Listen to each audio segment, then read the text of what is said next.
Good morning, sweet dreamers. This is Sweet Dreams A.M. live, and joining me as always is Tinsley, the artificial intelligence, as my co-host, and I'm Oscar. Today's episode will be about a movie I watched recently, and it's called Army of Thieves. Now, this movie serves as the prequel to Army of the Dead.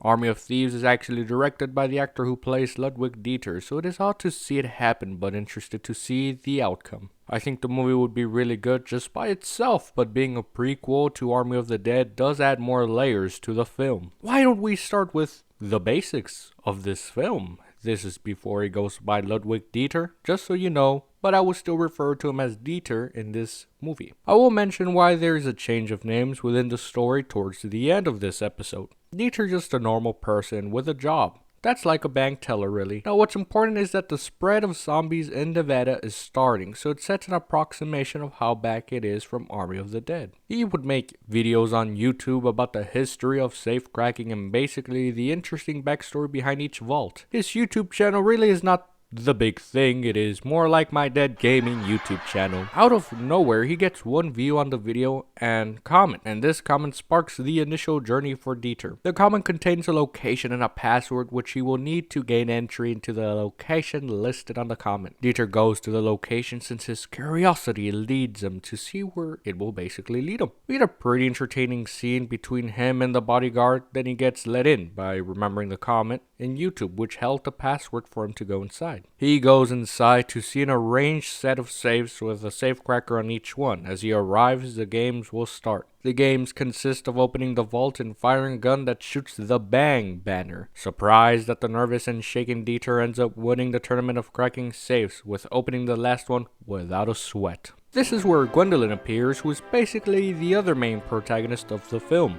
I love how they slow the frame down with some David Ayer Suicide Squad-esque font, showing her name, then the backstory of how she is a slick thief. She was obviously the one who left the comment and did it as a way of an addition to see if he was fit for something dangerously illegal. Why would you need somebody that is not just good at cracking safes and vaults, but somebody that has the knowledge of safes?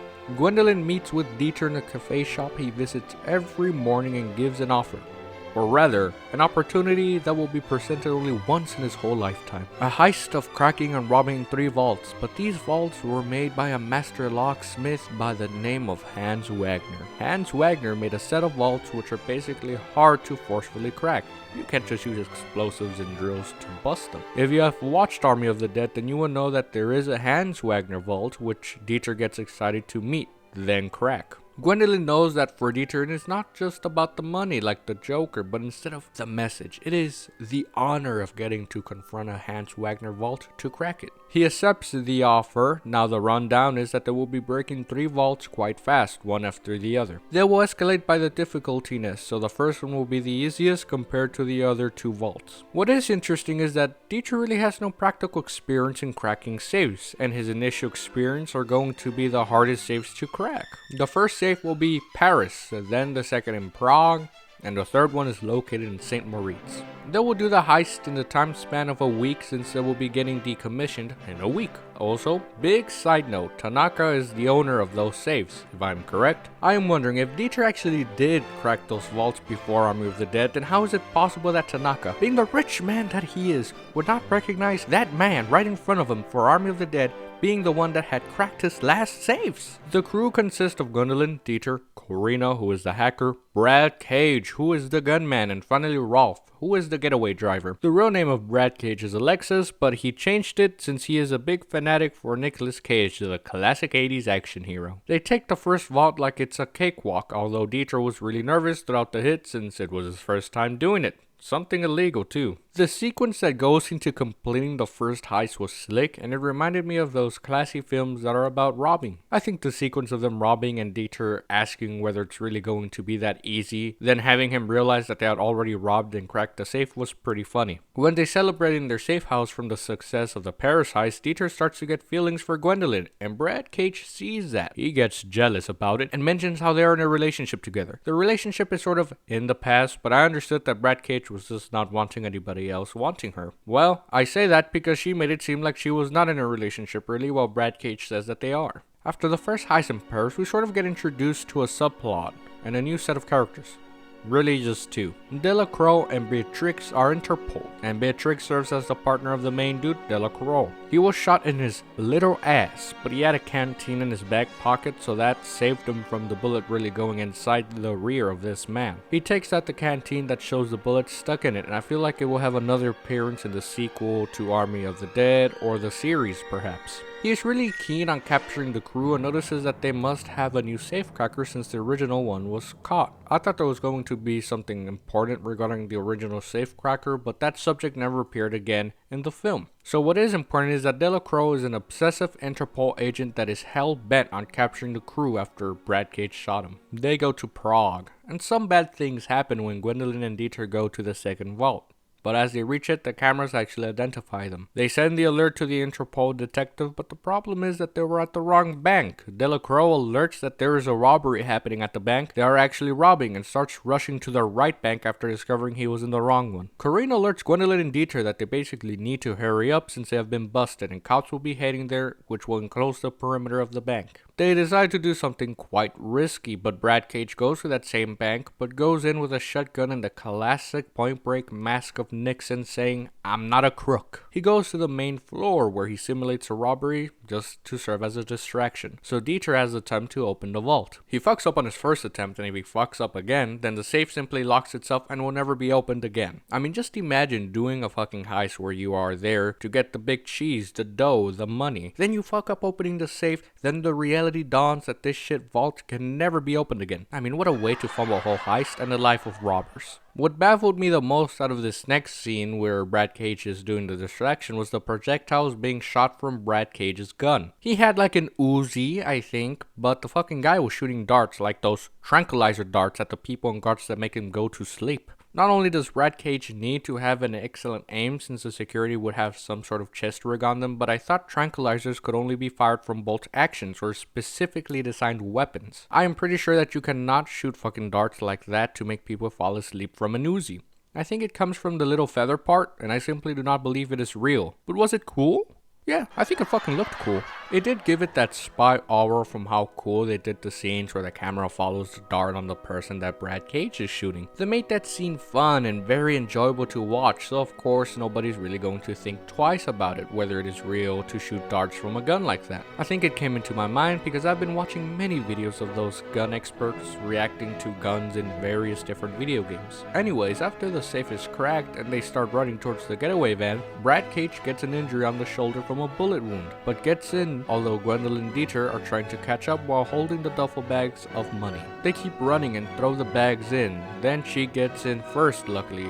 Brad Cage is there to help our boy Dieter make it into the getaway van. He holds the hand of Dieter and looks straight into his eyes. By now, it is obvious what will be happening. The slow-mo becomes present and he lets go of Dieter, then closes the door of the van, leaving Dieter stranded in a place where the cops are swarming in since he is near the bank. He gets lost since he's not an actual criminal, but his human instincts kick in and he starts running for it. He tries to steal a bike that's parked, but it's actually locked, so he just pulls on it for like a long time, and then obviously a pedestrian that's just riding on his bike gets pushed, so Dieter just gets it and runs with it. A pretty interesting getaway scene occurs with Dieter on a bike, then getting on a train to get away. The next scene has Gwendolyn getting pissed with Brad Cage for what he did to Dieter, and it is revealed they were going to do it after the third vault, so they're just going to strand him after the last one. She gets off of the van, then Karina soon joins after since she was on her side too. They go inside the apartment of Dieter, then Dieter enters just to make himself some coffee without even noticing them. I think this scene was actually interesting since they are weirded out with how Dieter did not clearly even see them. They start to whisper on how to realign the attention by sneaking out, then knocking on the door, or just saying surprise. Dieter walks by the table with some fresh hot coffee and they scream surprise, with Dieter giving his classic scream and spilling the hot coffee over himself, which got me a chuckle on how he reacted to getting plastered with hot coffee. It gave me the memories of Nom, how the napalm would stick onto their skin, just burning their flesh off. Nothing like smelling napalm in the morning with the screeches of pain and smell of burned flesh accompanying that whiff of napalm. Watching them stumble and bleed for the torments of hellfire on their skin to stop. how amazing it was to watch the body be able to endure such agonizing pain as the soul slowly leaves a tarnished, burning body of a person that the government labeled as the enemy. He calms down and sits in front of them as he does a little speech, and Gwendolyn agrees that it was never about the money, but the reputation of having, which was breaking the Hans Wagner safes. After the funny and entertaining reunition of Corinna, Gwendolyn, and Dieter happens, they go off to St. Moritz to crack the last safe of their 3 heist plan. Delacroix is also at the location and gets a lead with Corinna purposefully allowing it to deceive them. They basically alerted the casino, acting like Interpol, so they could do the transport of the safe way earlier compared to the set time. Obviously, the transport is being driven by Gwendolyn, and Dieter is in the back, who will attempt to crack the safe while in motion. It is revealed that Brad Cage and Rolf are also at the site waiting to rob the safe, but just like Interpol, they do not know how the vault is already in transport. Delacroix gets really fucking pissed and finds Corinna, and she reveals information since they threaten her with her beloved younger brother, but she gets to message the other crew run before she gets detained. Brad Cage and Rolf see the Interpol get in the car, and there's a funny scene between Rolf and Brad Cage. They get the live GPS thing of Gwendolyn's phone, so they start to follow them while the Interpol is behind Brad Cage. But obviously the Interpol does not even know they have been separated already. It is an amazing sequence to see Dieter cracking the last safe of the 3 in motion, which is even more difficult. He finally cracks the safe, and it is an amazing moment to just see it.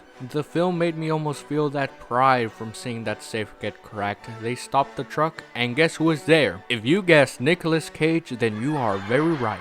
Wait. It actually is just a dude that goes by a new name due to his inspiration as a child to stand up to bullies. Thanks to Nicolas Cage. Sorry about that, you weren't right. What I found amusing too is that Rolf really did not think Brad Cage was actually going to hurt them, but just, threatened them. He does indeed intend to shoot them, but he points the gun at Dieter. Knowing she is also into him, as he is into her, he pulls the trigger and does not fire since Gwendolyn had actually removed the firing pin of his deagle. She removed it when he first shot somebody with a real bullet, and I think it is safe to assume that it was the bullet that stuck in the canteen of Delacroix. She knew that Brad Cage was no longer that hero like Nicolas Cage is. She takes out a rifle and handcuffs them onto the truck as they flee the scene. Delacroix catches up and hits Brad Cage hard, and they get arrested along with Rolf. And probably they got the phone with the live GPS of Gwendolyn's phone. Dieter and Gwendolyn are on the dock with the bags of money to get on the boat and escape. It is important to mention that after the 3 heists, they mentioned going to Nevada to crack the last forgotten Hans Wagner safe. Delacroix appears and points the weapon at them and tells them to give up as she points one at him. She does offer that Dieter is not a real criminal and really was not part of the crew since he was new, so she turns herself in but lets Dieter go free. She gives him a kiss and he gets on the boat crying as she turns herself in as he leaves with the boat. He slowly takes a stop and checks inside her bag to reveal she had prepared fake passports for America so they could go to Vegas together. She got attached to him, and we're actually going to go together to crack the last Hans Wagner safe. When he sees his passport, it has a new name, which is Ludwig Dieter. So that is the reason that his name is different.